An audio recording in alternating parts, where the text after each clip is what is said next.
Hey guys, and welcome to the Blue Bridge. And I'm going to continue my theme that I started a couple of days ago, where I'll be looking at this fan protest and, if I was to go, how I'll be addressing the situation to the leadership team. So here we go.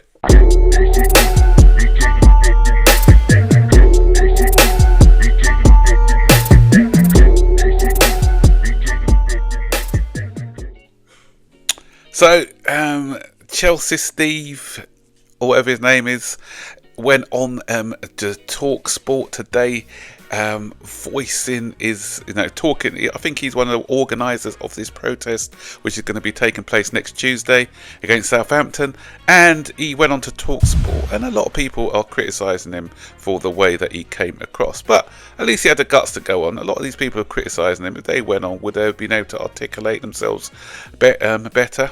And it's always good to criticise people, and that's what we're doing. This protest which is happening, we're kind of dividing the fan base, and I'll do it this way, and a lot of people are trying to point score at the moment, and that's not what it's about. We all love the club, and the main thing is about trying to get the club back to where it's meant to be. And so the ownership. This is why I say it's not only the sporting directors. The ownership are the ones who are leading this, because they said they're happy. Another briefing came out today how they're happy with the sporting directors and the direction that they're taking the club. And something that they said is it was unfortunate, and they were frustrated that the transfer window happened to be on, or deadline day, happened to be on a day that we were playing a football match. But come on, guys, this to me is just incompetence, because I don't care. I always go back to Man City. They identified an issue. They tackled the market early. They got their players in. Why do we always have to wait to transfer deadline day to see if we can bring in players? We're in a weaker position there. Some people may say it's stronger, but it's when you look at it, if someone knows you're desperate, they're going to play hardball. We saw that with the Osherman deal that didn't go through on deadline day. So what made them think that they can pull off a deal on deadline day for a striker? And for instance, supposing we played, say, a day before, the West Ham game a day before, and Nicholas Jackson didn't get injured, or Gui didn't get injured, then they may have said, okay, we've got two strikers, we don't need to get another one. And supposing the week after, both of them gets injured, still, is that unlucky? That doesn't solve the issue. The issue was that everyone knew it was clear that we needed another striker, because even if Jackson was feeling the pressure, and even if it was Jackson who was injured and we had to rely on Gui, and Gui didn't get injured, were they going to be playing Gui throughout the whole of the rest of the season? An 18-year-old kid who wasn't even rated by the manager in the first instance? I don't think so. So to say that it was bad luck that we're all frustrated because of the window being on transfer, the match being on transfer deadline day, that doesn't wash with me. And as I said, a more competent sporting directors and leadership team would have got this sorted out. So my frustration is simple, and I've mentioned it before. It's basically, we need to have experienced players. I've called for that many times. Just getting 2 or 3 experienced players to help out these youngsters. That's the way we want the club to grow, and that's the way we're going to go forward. We don't want this experiment with all these kids anymore, because it takes time and it's not working. So that is my message. It's as simple as, I don't want any other messages, because this guy was talking about some £140 million debt and that was the focus. It was more focus on that debt and not the real issues. And the real issues for me is the structure of the club, the fact that we haven't bought in the right areas, and the fact that we're gambling on a youth system, this setup, and the fact that they're putting profit over success. And that's what it looks like to those from the outside looking in, that they're putting profit the profit over the success of the club, buying in a lot of players, gambling on these players, and maybe one day these players can hit at the higher levels, then they can sell them off at a profit. And we want success on the pitch, not just off the pitch as supporters. It may work, but at the moment it's not looking like it. And listen, I'm not a spoilt fan. I've been supporting this club for many years.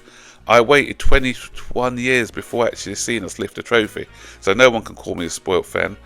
And and under the Ranieri, when we, after our sort of purple patch under Vialli and Hullet, Ranieri, I waited for 4 years for Ranieri. I was patient because I saw what the progress was. I saw the youngsters coming in, learning their trade off experienced players. So I understood the plan there. I understood where we were going. And okay, Roman Abramovich came with his money and took us to the next level. But even if Roman Abramovich didn't come in, we had a succession plan. We had the likes of your John Terrys, your Frank Lampards and Good Johnsons and people who were young and coming in to the side, and you can see just where the club wanted to go. Because obviously we lost some big characters, Petit, Desailly, who else? Gus Poirier, because those guys were getting older, but we were bringing in some younger players who could probably have succeeded. But as I said, Roman came in and accelerated it, so it made it a lot quicker. Would we have been as successful if there was another person who came in? Probably not, but we still would have been competitive with the Terrys and the Lampards and the people that we were bringing into the team. We still would have been competitive in the league and winning 2 or 3 cups. So you saw what was happening there. But as I said, we haven't at the moment, as of yet, we haven't seen what is happening. And no, as I said, not to say it won't happen, but the longer it takes without us getting into Europe, the more players will get agitated and want to leave. There was rumours yesterday, but I knew that was rubbish when I saw it's a TalkSport story. I knew it was going to be a load of nonsense anyway, that Cole Palmer has got a clause in his contract. That's been rubbished by the club. There's no clause, but what is going to happen is if we don't qualify, he probably gives us one more season. If next season, the season after next, we're not in Champions League, he's going to be agitating for a move. Enzo Fernandez and those players, they'll be agitating for a move. And if those guys go, the project's going to be in shatters. So that's why we need to become a competitive team now. Because I'm even hearing that Jalapa people, they've been sold this project which they're excited about. But how long can you be excited about a project if it's not bearing any fruit? So, they're happy with the manager. Again, I want to give them to the end of the season, so we'll see how it goes, and we'll see if they do stick with the manager, because we've heard that story before with other managers, and they've hit the panic button.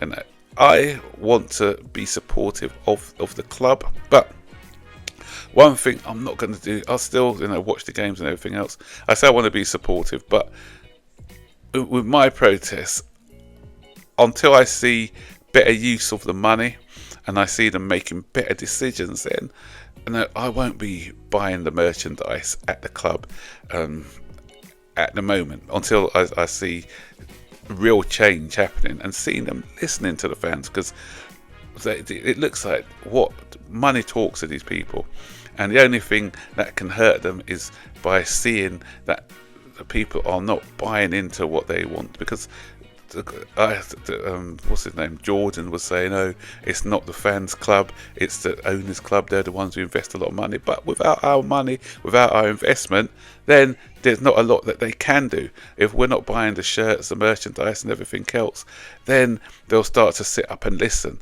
And I know people say you're cutting off your nose to spite your face, but sometimes that's the way we've got to voice it, by saying, look, I'm investing in this club financially, and I want to see a return on my investment.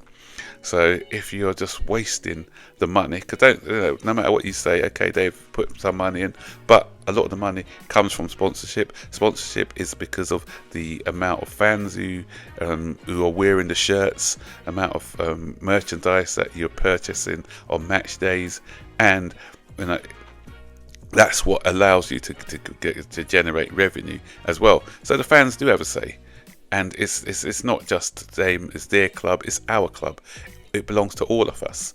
Back in the day where we had to save the club by having our buckets and collecting money, and if it wasn't for us fans, there may not be a Chelsea FC. So they can't undermine up the fans. They need to listen to the voices of the fans, and let's be sensible voices. Let's not just be reactionary, whatever. Because I think we all want the same thing. We want to see a successful Chelsea, and by seeing a successful Chelsea, we just want to see them, doing something a bit. It's not working. Don't just try something different. Swallow your pride. Bring in a bit of experience. Help these youngsters along the way, and I feel that we'll be successful. Because unlike some, I don't think we are that far away. I think we can just strengthen up that spine, get 2 or 3 players in to help these younger players. Then I think we could do okay. So, what do you think, guys? Stick your comments in the section below. Don't forget to like, subscribe, turn on all post notifications. You're notified when I make a new video. So, bye.